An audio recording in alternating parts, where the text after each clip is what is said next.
right, we're making our way through Unit 7, which again, we're focusing a lot on percentages. A short way to say that, percents. Today, you need your Unit 7 note packet, calculator, pencil. Open up to 7.3. We're going to talk about proportions and percents. If you think about it, a percent is a ratio. It compares a value to 100, right? A percent is always out of 100. That's what the percent sign means. Just a reminder, our overall goal for this unit says I can solve real-life percent problems using equations and proportions. And that's what today's goal says as well. You will see this circle graph in your notes. It's in that first chunk. Follow along with me here. We want to figure out what is this percent equation? How can you use it to solve real-life problems? And when I say percent equation, I'm referring to the proportion. An equation says two things are equal. And that's exactly what a proportion says. It says two ratios or rates are equal. The circle graph at the right, on the bottom there, shows the blood types of 25 donors. How many donors were type AB? We have to figure out how many donors were type AB. So let's answer that. Blank donors are type AB. What are some key operation words, important numbers? Again, marking the text is a great strategy when we're dealing with word problems. The circle graph at the right shows the blood types of 25 donors. Well, that's important. How many donors were type AB? Well, let's direct our eyes down to that graph. Find type AB, 16% of the donors. When we're taking a number of another number, what does of mean? Multiply. We're taking 16% of the 25 donors. Here's our problem. This is what we did yesterday, right? And I didn't even mention a percent equation yesterday, but what you see in front of you is an equation. Today, I'm going to show you how we can solve problems like this using a proportion, which is another type of equation. Let's go ahead and let's change our percent into a decimal. Bag it up, bag it up. That's going to give us 16 hundredths times 25. There's our problem. Go ahead and enter that into your calculator. What do you get? How many donors? 4. 4 donors are type AB. So you might say, Ms. Clover, how is today different than yesterday? It's not. I'm just going to show you that percents fit into what we did in Unit 6 when we were talking about ratios and rates and proportions. Because a percent is a ratio that compares a value to 100, and we can use proportions to help us solve percent problems. Here's that percent equation. You'll see you have an empty box in your notes. Go ahead and fill this in. It's a proportion, but again, we can call it an equation. It has an equal sign. It's saying two things are equal. So in this proportion, we're comparing part to a total. That's the same as the percent out of 100. So 100 will always be present when we are setting up proportions that are involving percents. So look at this. You don't need to write anything else down except for that percent equation. We have 4 to 25 people that were type AB blood, right? What part here is the part? The 4. What was the total? 25. Okay, so we got the first ratio there. We know that 4 25ths, 4 to 25 was equal to what percent? Well, we could go back, but it's on your notes. 16%, right? Right here, 16%. So we know that that's equal to 16%. And you might go, Miss Clover, that doesn't look like a proportion. I know. So let's go ahead and let's make it look like one. So we have 4 is to 25 as, now just take that 16 and put it over what? 100. There's the percent equation. There's the percent proportion.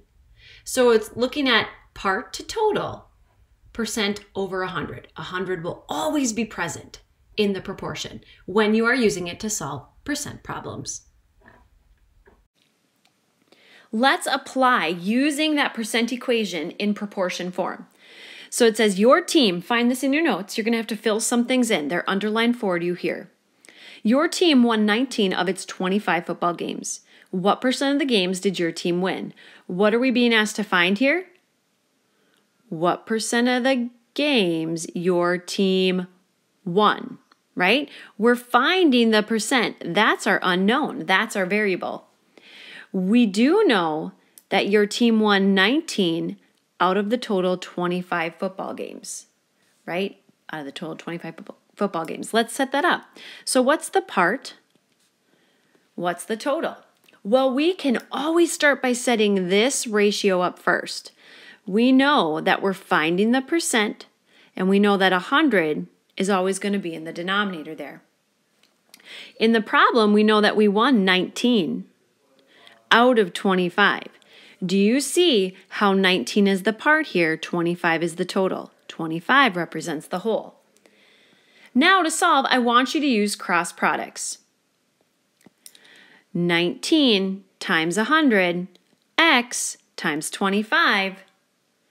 So 19 times 100, type that in, and we're going to end up dividing by 25 to solve for x. I get 76. So that means x equals 76 or 76%. We were solving for the percent, so you can't forget that percent sign or your answer would be wrong because 76 is very different than 76%. That percent sign literally means out of 100. Okay? Look at number 2 here. You got 21 out of 27 on your math test. What percent is that? Again, in this problem, we are finding the percent. In your percent proportion, are you catching on to where that would go? It's this second ratio here, and you always know that 100, when it's your percent proportion, is going to be on the bottom. And since we're solving for the percent, that is our x. What do we know? We know that we got 21 out of 27 on your math test. Which one of those numbers is the part? 21. Which one is the total? 27. Remember, the total represents the whole, and wholes are cut up differently according to the problem that you're working on. Now let's use our cross products. 21 times 100, x times 27. So in your calculator, type in 21 times 100. We're going to end up dividing by 27 to solve for x. What do you get? Ooh, repeating decimal. Okay, so I get x is equal to 77.7 repeating. Yes, your calculator is taking the digit 8 at the end of the screen. It's rounding the 7 up, but that 7 is going to repeat for forever, and this is a percent. We were solving to find the percent. You could also say x is about 78%. So here was an example where we used the percent equation in proportion form to find the percent. It was missing. Let's look at the next 2 examples. Example 3. You'll see that this one is worded slightly different in the lesson video than it is in your notes. For the one in your notes, in the first sentence, after the word jeans, just scribble out on sale. Still fill in and still show your work like I'm doing with you here. A store is having a jeans sale. The original cost of a pair of jeans is $59.50, and you paid 80% of the original price. What was the sale price? Our job is to figure out the sale price. And you might go, Miss Kluber, what does the words sale price mean? That is a total amount that you pay with a discount included. Let's go through line by line and look for some important information. The original cost of a pair of jeans is $59.50. You paid 80% of that. When you're taking a number of another number, what does of mean? Multiply the original price. What was the sale price? So we know today we are learning about the percent equation. So we're going to get that set up, and it's in proportion form here. We have the percent, don't we? It's 80%. So it's going to be 80 over 100. We know the original cost of the jeans. So does original here represent the part or the total? The total. Let's go ahead and let's write $59.50 down here. We are solving for the part. And this is actually what we did yesterday when we found a percent of a number. Here, you're taking 80% of the $59.50. And you might go, Miss Kluber, why are we setting it up like this? Yesterday was so easy. We just changed the percent to a decimal. We multiplied. It's just seeing that here you have the total, you're finding the part. Math is a great subject because there are lots of ways to get to the answers sometimes. So yes, we can solve percent of a number problems by setting it up using the percent equation. Let's go ahead and let's use our cross products now. 80 times $59.50, x times 100. Go ahead and type 80 times 59.50 into your calculator. Now, x times 100, we're going to end up dividing by 100 to solve for x, aren't we? So go ahead and divide by 100. What do you get? My calculator is showing me that x equals, now this represents money, right? What was the sale price? We're talking about money. This is what my calculator is showing me. But we know, since this is referring to money, money goes out to the hundredths place. So what needs to go in that spot? My annex 0. So $46.60 is the sale price. What I'm going to pay for those jeans. So they're on sale for 20% off. Problem 4. In a research test, 76% of the users of a toothpaste had no new cavities after 1 year. There were 450, fill that in, users of the toothpaste. How many had no new cavities? Remember, our goal today is to be able to use the percent equation that's in proportion form. So we want to be able to plug the values in. What are we looking for here? How many had no new cavities? So we know we're not finding the percent, right? Because it doesn't say what percent. Let's get our proportion set up. We know that 76% of the users of a toothpaste had no new cavities. So we know this is going to be 76 over 100. That represents 76%. There were 450 users of the toothpaste. How many had no new cavities? So here's the question. Is 450, does that represent the part or the total? The total. We are solving for the part on this problem. And this is actually what we did yesterday. Personally, I would do what we did yesterday to solve this problem. But here's another way to see it. Let's use cross products here. 76 times 450, x times 100. So let's type in 76 times 450 and divide that by what? 100.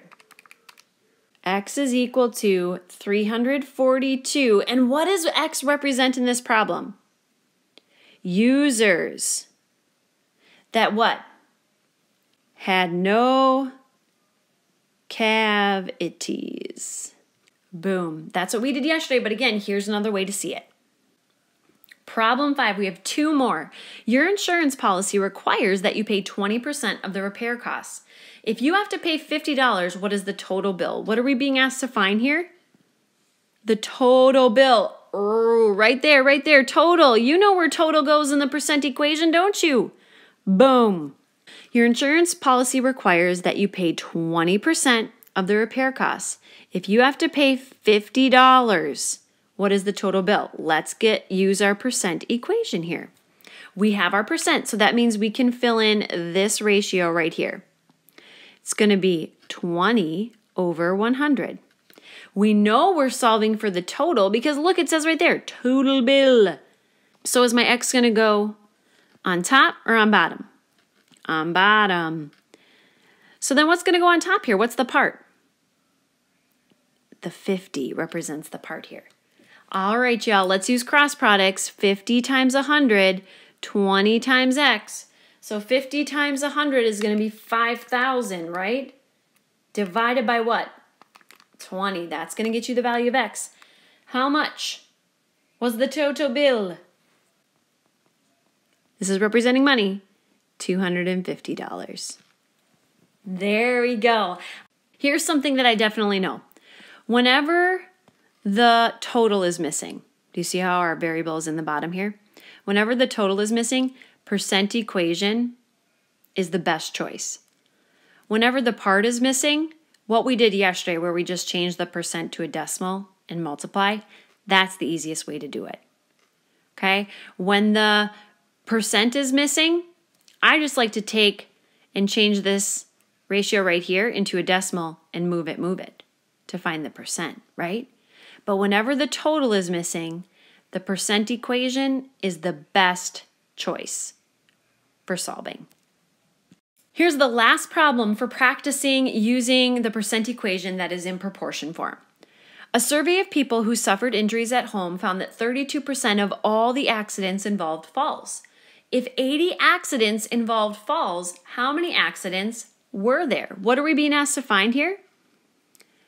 How many accidents there were. So I know this lesson, we're focusing on the percent equation. I'm going to get it ready to roll here. A survey of people who suffered injuries at home found that 32% of the accidents involved falls. So I see there that I have my percent. If 80 accidents involve falls, how many accidents were there? So this is like saying how many total accidents were there. I'm solving for the total again. I can plug in. I know it. I have my percent, so it's going to be 32 over 100. I know that if there were 80 accidents that involve falls, I need to find the total number of accidents that there were. So let's go ahead and let's use our cross products. 80 times 100, 32 times x. So in your calculator, 80 times 100, that's going to give you 8,000. Divide that by 32. How many accidents were there in total? 250 accidents. So again, here was an example where we were finding the total, and the percent equation, this proportion, is the best to use whenever the total is missing. Find your summary in your 7.3 notes. Write what's in pink when solving percent problems, and then put a 1, a 2, a 3. If you have to find the percent, is the most efficient way to go about it to use the percent equation, that proportion? Probably not. Take your fraction, change it to a decimal, move it, you found the percent. That might be the most efficient way for you to find that missing piece. When you're missing the part, it might be more efficient to do what we did yesterday. Bag it up, change the percent into a decimal and multiply. And when you have to find the total, the percent equation, you might find that that's the most efficient. And then we use our cross products. So when you got to find the percent, divide, move it. When you got to find the part, bag it up, change to a decimal, multiply. And when you got to find the total, use that percent equation and your cross products. Get this down into your summary.